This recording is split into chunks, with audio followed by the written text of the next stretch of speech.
दोस्तों, आप लोगों ने एक कहावत तो सुनी होगी, जब किसी का बुरा वक्त आता है ना तो अपने भी दुश्मन बन जाते हैं। तो जी हाँ दोस्तों, आप समझ सकते हैं मैं किसकी बात कर रहा हूँ। दोस्तों, अभी कल के इंटरव्यू में हमारे इंटरव्यू दे रहे थे, एक बड़े यूट्यूब चैनल था। कोई यूट्यूब चैनल था, नाम तो मुझे नहीं मालूम है। उस चैनल के माध्यम से उन्होंने ऐसी सी बात बोल दी कि किसी के दिल पे लग गई।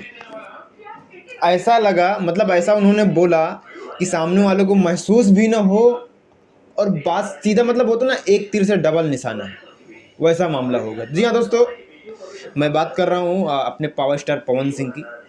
आपको मालूम है, हमको मालूम है, सबको मालूम है, अभी वो विवाद पे छिड़े हुए हैं। उनको पहले जितना दिमाग का इतना डिप्रेशन चल रहा है पहले से, उनको इतना अभी फिर भी उनको टॉर्चर किया जा रहा है किसी न किसी बात पे। पहली बात तो जो भी पावर स्टार के चाहने वाले हैं वो लोग चैनल को शेयर कीजिए, सब्सक्राइब कीजिए और कमेंट कीजिए, क्योंकि आप लोग कमेंट नहीं करते तो फिर यार थोड़ा मन नहीं करता। क्योंकि जब जब हम लोग बताते हैं बात को भी बिल्कुल रियलिटी बात बताते हैं, कि आप लोगों तक वो बात पहुँचे। तो जी हाँ दोस्तों, हमारे पवन सिंह के बारे में बहुत सारी बातें बोली गई, इतना ज़्यादा बोला गया कि उनसे बर्दाश्त नहीं हुआ। लेकिन उन्होंने आके बोला एक बार उन्होंने आके खुद बोला कि जब तक मैं चुप हूँ तब तक।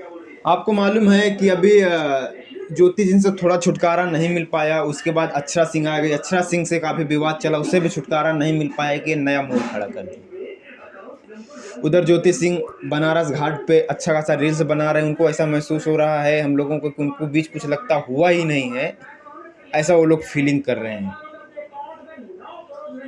और दुश्मन ऐसा मज़ा ले रहे हैं सामने वाले का कि टॉर्चर कर रहे हैं, ज़बरदस्ती उंगली कर रहे हैं।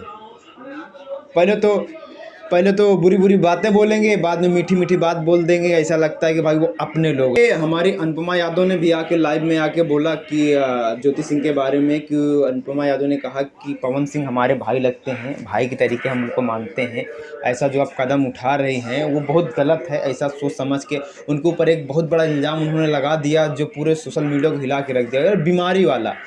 उनके ऊपर सीधा सीधा आरोप लग रहा है, पवन जी के ऊपर एक बीमारी है जो आप लोग के बीच नहीं बता रहे हैं। तो आखिरकार ऐसा कौन सी बीमारी है जो आपको मालूम है और हमको नहीं मालूम है? यार, इतना किसी को तुम सामने वाले को परेशान करोगे तो यार वो डिप्रेशन में कुछ आके कर न ले। इधर से अक्षरा सिंह और ज्योति सिंह, एक आदमी को तीन तीन लोग परेशान कर रहे हो, तीन तीन लोग टॉर्चर कर रहे हो। यार कुछ तो समझो। अगला आदमी अगर कुछ नहीं बोल रहा है तो इसका मतलब थोड़ी तुम किसी के सर पे चढ़ जाओ या ऊपर उठ के सर से ज़्यादा बोलो। ठीक है दोस्तों, पवन सिंह के नाम पे कमेंट कीजिए और चैनल को पे नए हो तो शेयर और सब्सक्राइब कीजिए। ठीक है।